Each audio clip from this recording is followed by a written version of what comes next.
नाहिद लाहिरी जी, ये बात तो सच है ना जो इस वक्त प्रेम शुक्ला जी कह रहे हैं कि पूरा तो मामला सुप्रीम कोर्ट के दिशा निर्देशों को आधार बनाने की ओर बढ़ रहा है।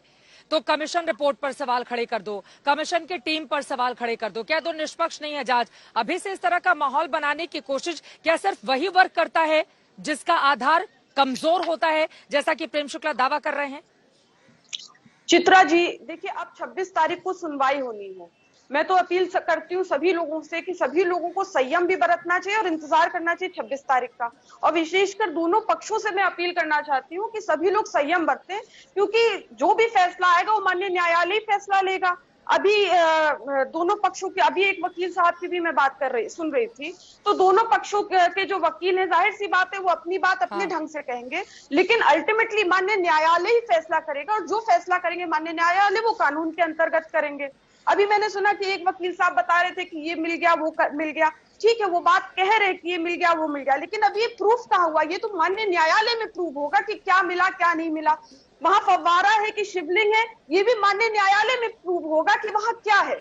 मैं तो ये कहना चाहती हूँ कि माननीय सुप्रीम कोर्ट ने अनेकों बार कहा कि जो केसेस कोर्ट में जिनका ट्रायल चल रहा है उनका मीडिया ट्रायल ना हो, लेकिन बड़े अफसोस के साथ मैं कहना चाहती हूँ कि अनेकों चैनल, मैं आपके लिए नहीं कहना चाहती, आप अनबायस्ड हैं, लेकिन अनेकों मैं देख रही हूँ चैनल भी और विशेषकर बीजेपी के प्रवक्ता कंटिन्यूस इस मुद्दे पर मीडिया ट्रायल कर रहे हैं। यहाँ तो अभी मैंने सुना प्रेम शुक्ला जी, वो ऐसी कोई बात उन्होंने नहीं की ऑल तो, लेकिन अधिकतर इनके प्रवक्ता भी जो है मीडिया ट्रायल कर रहे हैं डिबेट्स पर बैठकर। और बल्कि मैं तो ये भी कहना चाहूंगी, क्या चाहे ज्ञानवापी का मुद्दा हो चाहे अन्य तमाम मुद्दे जो उठ रहे हैं वो या तो बीजेपी द्वारा उठाए जा रहे हैं या इनके हिडन मित्रों द्वारा, अदृश्य मित्रों द्वारा ये मुद्दों को उठाया जा रहा है, क्योंकि ये बुनियादी सवालों का जवाब नहीं देना चाहते। ये नहीं जवाब देना चाहते, गौ हमारी माता का नारा लेकर आए थे ये लोग, और ये जवाब नहीं देना चाहते कि बांदा में क्यों 250 गौवंश को जिंदा दफना दिया गया, क्यों गाजियाबाद में 100 की गौशाला में भीषण आग लगी और बड़ी संख्या में जिंदा जल गई गाय, क्यों श्रावस्ती, बदायूं या लखनऊ में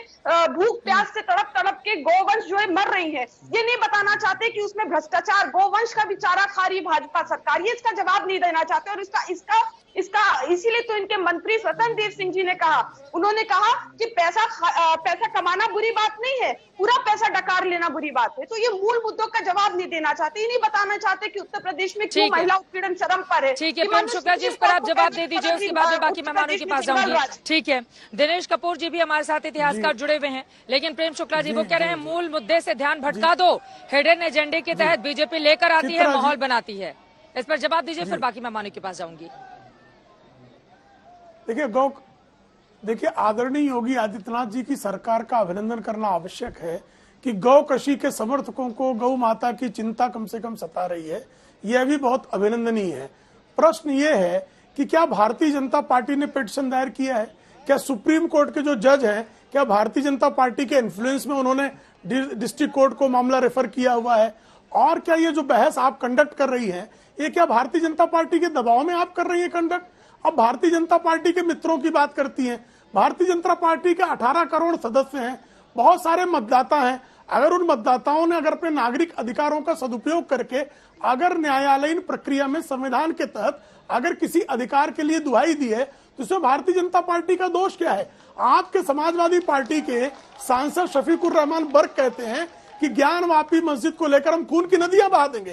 तो अगर आप जो हैं अगर निष्पक्ष होते, सेकुलर होते, तो ऐसे खून की नदियां बहाने की धमकी देने वाले, क्रूरता और बर्बरता का समर्थन करने वाले सांसद को लात मार के पार्टी से निकाल देते, लेकिन आप उनको सिर पर बैठाए हुए हैं।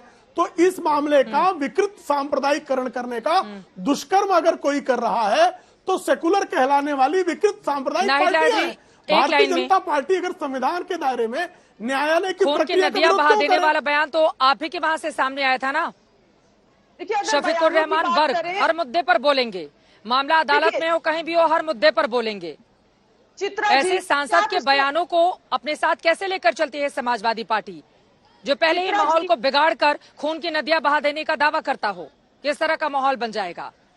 चित्रा जी, क्या आप इसको डिनाई कर सकती हैं कि ताजमहल में जो है जो मामला चला उसमें माननीय हाईकोर्ट ने, बीजेपी के नेता ने उसमें जो है याचिका दायर की थी और माननीय हाईकोर्ट ने बहुत सख्ती से टिप्पणी की थी कि जाओ पढ़ो, मतलब कि बीजेपी से कहा था कि जाओ पढ़ो, यूनिवर्सिटी में पढ़ो, पीएचडी हासिल करो। ये टिप्पणी माननीय हाईकोर्ट की केवल एक बीजेपी के नेता के लिए नहीं थी, ये समस्त बीजेपी के लिए थी कि तुम सब लोग जो है कम पढ़े लिखे हो, तुम लोग को ज्ञान नहीं है। ये माननीय हाईकोर्ट की टिप्पणी थी। लेकिन खून की नदियां बहाने की धमकी नहीं थी ना, उसको स्वीकारा ना उस भाजपा के कार्यकर्ता ने।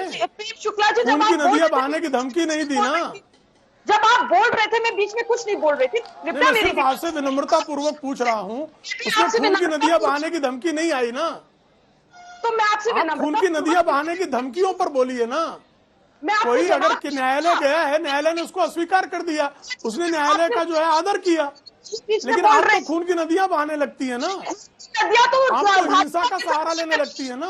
आप अखिलेश सिंह यादव जो है समग्र हिंदू मूर्तियों का अपमान करने लगते हैं ना। बड़ी संख्या में लोगों की मृत्यु हो गई, धरती खून से लाल हो गई, तब भाजपा को दुख नहीं हुआ? भाजपा के भ्रष्टाचार के चलते जो शमशान घाट की धराशायी हुई थी, इसका नहीं चाहते। खून की नदियां किसने भ्रष्टाचार नहीं करती है। वो जो लंदन में बंगला बनाता अखिलेश सिंह यादव बेहिसाबी संपत्ति के लिए जो कांग्रेस के आगे दुम हिला, कोरोना के पहले और सेकेंड वेव में जो कुछ हुआ वो दुखद था।